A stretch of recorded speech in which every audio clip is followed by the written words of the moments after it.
Now, friends, we're at the 19th Psalm, and today I'm going to read a translation of this that is made by one in whom I have great confidence, and he is well acquainted with the great scholars, the great Hebrew and German scholars who have made a thorough study of the book of Psalms. And every now and then, I'm sure many of you note who follow the text that I deviate from the authorized version and use this one because it actually brings out a meaning that is there in the original that we do not always get.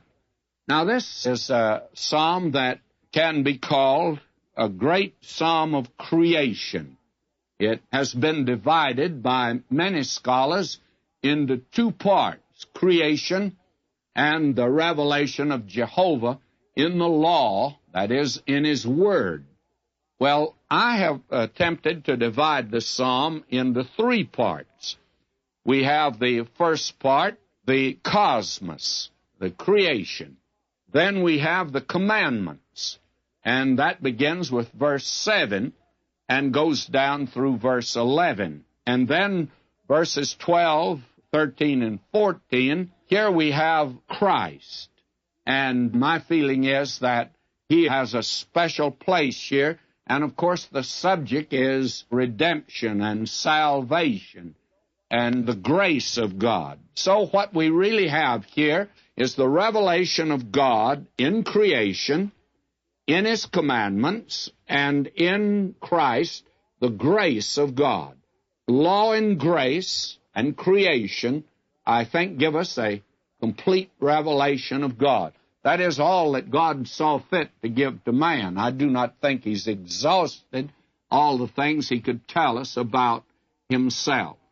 Now, in the first part, as we've said, you have God in creation, and then we follow through here with the commandments. It is a Psalm of David. It's so called that in the inspired text, and we need to keep that before us.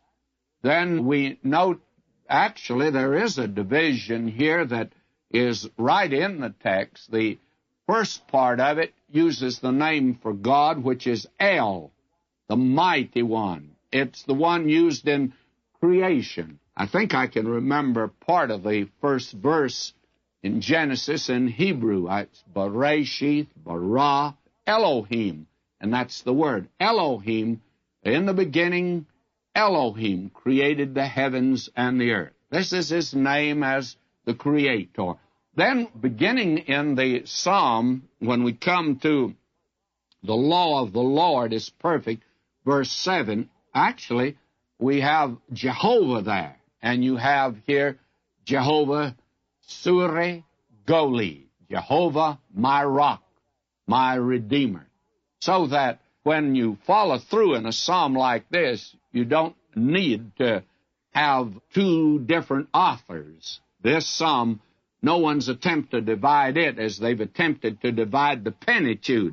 And I think if the same common sense and scholarship was used in the Pentateuch, you wouldn't come up with this Elohistic and the Jehovist and Elohist writers of the Pentateuch, because you wouldn't come up with it. Here, the same writer wrote this, and he used the different names for God. It's well to note that, friends. You know, the Psalms just flood light all the way through the Bible, and I trust bless our hearts and bless our lives.